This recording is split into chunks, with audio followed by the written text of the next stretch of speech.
Tetapi ambisi Jokowi adalah mempertahankan legasinya. Dia masih pergi ke Cina buat nawarin IKN.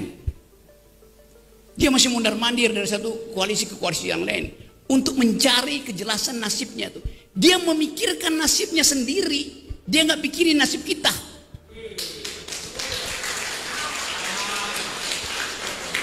Itu bajingan yang tolol. Emang gedek juga dengan apa yang diomongin Rocky. Rocky ngomong Jokowi itu cuma mementingkan dirinya sendiri. Dia bajingan bodoh. Kata-kata itu saja bahkan ketika disampaikan di publik kepada orang yang jahat sekalipun itu sudah nggak pantas. Apalagi disampaikan ke publik ditujukan untuk menghina seorang presiden Indonesia.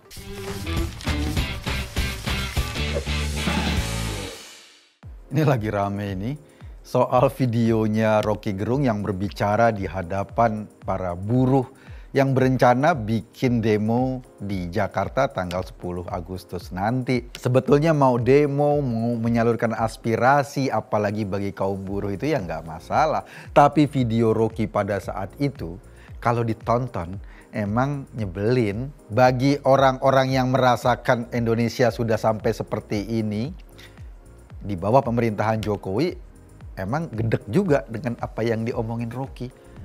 Bayangin, Rocky ngomong Jokowi itu cuma mementingkan dirinya sendiri. Dia bajingan bodoh. Kata-kata itu saja bahkan ketika disampaikan di publik kepada orang yang jahat sekalipun itu sudah nggak pantas. Apalagi disampaikan ke publik ditujukan untuk menghina seorang presiden Indonesia.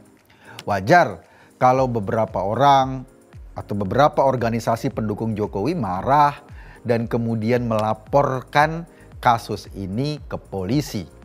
Ada berbagai macam relawan itu kemarin melaporkan kasus ini ke polisi. Dan tahu nggak, ketika mereka melaporkan ke Barreskrim menolak laporan tersebut. Wow, seru kan? Barreskrim beranggapan bahwa untuk laporan ini yang mereka gunakan pasal pencemaran nama baik, penghinaan kepada kepala negara, itu ditolak oleh Barreskrim. Kenapa ya? Karena memang kalau mau menggunakan pasal ini untuk melaporkan apa yang disampaikan Rocky, berarti Pak Jokowi harus dilibatkan. Kalau pencemaran nama baik berarti Pak Jokowi harus ngelapor karena nama baiknya dicemarkan. Kalau merasa difitnah, Pak Jokowi harus melapor karena fitnah terhadap dirinya.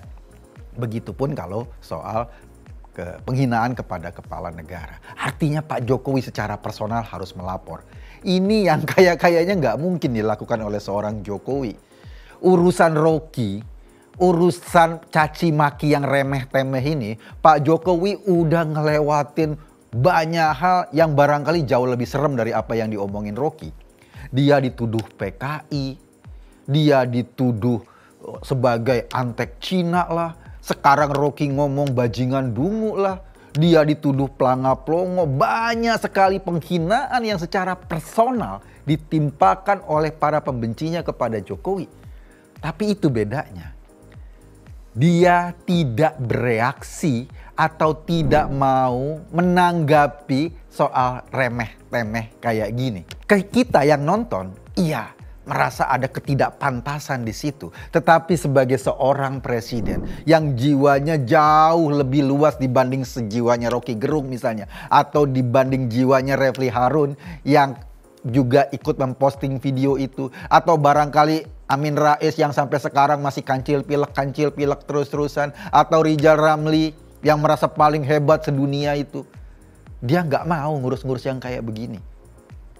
Artinya apa? Artinya ketika pasal yang dikenakan kepada Rocky atau yang dilaporkan kepada Rocky itu mengharuskan Pak Jokowi secara pribadi terlibat dalam proses hukum, pasti itu ditolak atau tidak mungkin dilakukan oleh seorang presiden.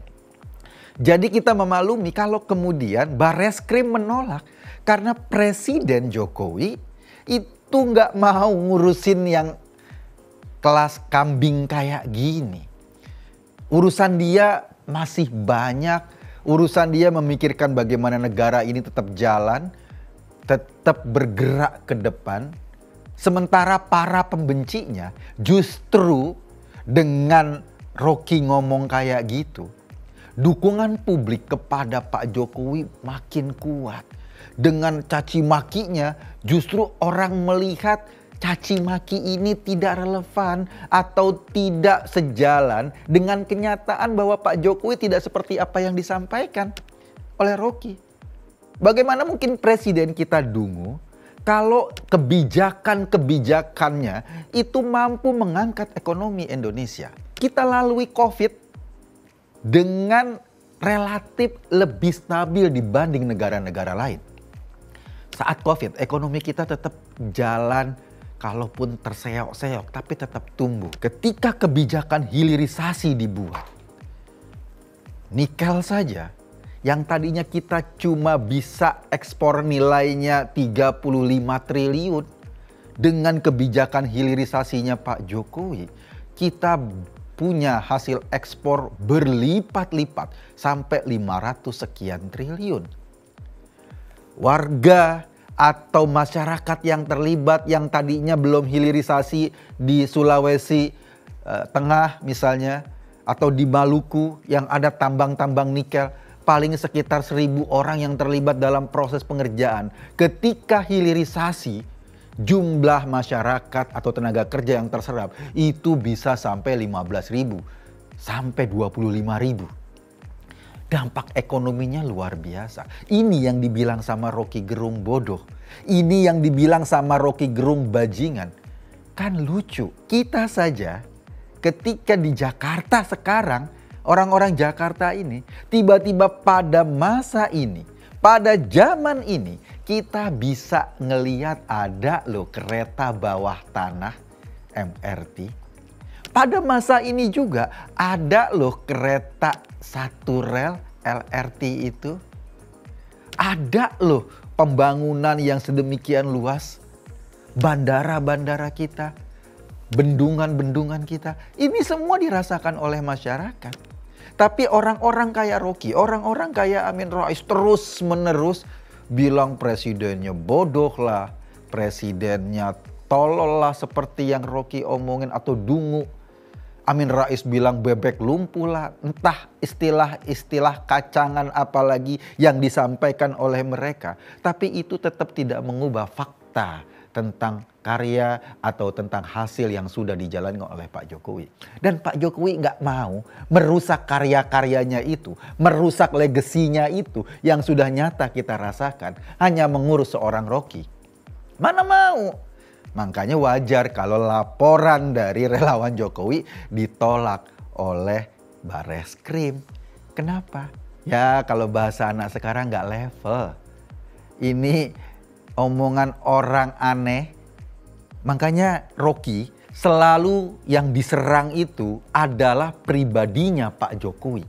Yang diserang itu adalah Jokowi sebagai pribadi. Karena dia tahu, dia berani menyerang itu karena dia tahu betapa luasnya pikiran dan perasaan seorang Jokowi. Betapa luasnya kesabaran seorang Jokowi. Jadi kalau Rocky selalu menyerang secara pribadi Jokowi, itu karena dia tahu Jokowi orang baik. Karena dia tahu Jokowi orang yang tidak mungkin mempermasalahkan serangan-serangan ecek-ecek sekelas itu. Coba dulu misalnya dia nyerang dengan cara yang lain pada presiden-presiden sebelumnya. Kita ingatlah dulu ada serangan juga kepada presiden dilakukan oleh Zainal Ma'arif kepada Pak SBY. Dan Pak SBY datang ke kantor polisi ngelaporin Zainal Ma'arif loh. Iya kan? Pak Jokowi nggak akan lakukan itu. Fitnah apapun yang disampaikan oleh orang sekelas Rocky, nggak akan lakukan itu. Jadi wajar kalau kemudian laporan para relawan Jokowi ditolak oleh polisi, oleh Bareskrim. Karena mungkin arahannya Pak Jokowi, Presiden Republik Indonesia yang oleh Rocky disebut bajingan, disebut dungu itu nggak mungkin mau ngurus kayak gini-ginian. Hatinya terlalu luas cuma untuk ngurusin mulutnya Rocky. Para pendukung Jokowi mungkin lebih tersinggung dari Jokowi sendiri. Para relawan Jokowi mungkin lebih sakit hati dibanding Jokowi sendiri. Tetapi Jokowi malah memperlihatkan ini bukan apa-apa. Dia nggak ubahnya setitik debu yang disapu gitu aja selesai. Teriak-teriak kemana-mana untuk menghinakan, justru yang dihinakan makin naik namanya. Terbukti dari tingkat approval rating Pak Jokowi atau tingkat kesukaan publik yang terus-menerus meningkat bahkan di akhir masa periodenya. Yang aneh ya, gue ngelihatnya agak aneh. Yang bereaksi itu adalah para relawan Jokowi yang sekarang itu memang fokus untuk misalnya belum berafiliasi atau kalaupun sudah berafiliasi kepada caleg lain. Ada, padahal ya di sisi yang lain yang gue juga heran. Orang-orang kayak Noel misalnya Joman yang ngaku Jokowi paling Jokowi atau katanya relawan Jokowi dukung Prabowo. Sampai saat ini gue nggak denger tuh pembelaan dari kelompok yang mendukung Prabowo untuk Jokowi. Padahal di baliho, di poster-poster di pinggir jalan, seolah-olah Prabowo sudah lebih dari Jokowi dibanding Jokowi sendiri. Kalau ada lomba siapa yang paling Jokowi, Prabowo juara 1, justru Jokowinya juara 2. Dia sudah merasa lebih Jokowi dari Jokowi. Tetapi ketika kondisi ini terjadi, penghinaan terhadap Rocky Gerung terjadi, pembelaan dari kelompok yang menamakan pendukung Prabowo, nggak kelihatan tuh. Harusnya mereka yang juga tersinggung karena mereka menggunakan baliho-baliho Jokowi di mana-mana. Tapi mungkin buat mereka Pak Jokowi hanya untuk stempel marketing. Bukan pendukungan atau pembelaan sepenuh hati. Ini cuma stempel marketing doang. Jadi wajar kalau dalam penghinaan seperti ini mereka entah di mana. Ini yang terjadi. Mungkinkah Rocky ada yang melaporkan dengan menggunakan pasal lain? Mungkin.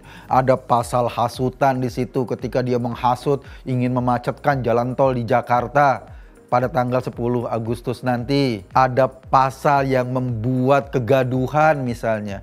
Mungkin saja kalau pasal itu digunakan untuk melaporkan Rocky. Bukan tidak mungkin. Tetapi kalau pasal penghinaan kepada Jokowi, penghinaan kepada kepala negara, pencemaran nama baik, itu pasti ditolak polisi. Kenapa? Karena mungkin Jokowi hatinya seluas samudra. Sementara Rocky Gerung hatinya ya cuma ada di sekelas comberan. Saya Kak Gun tadi. Terima kasih.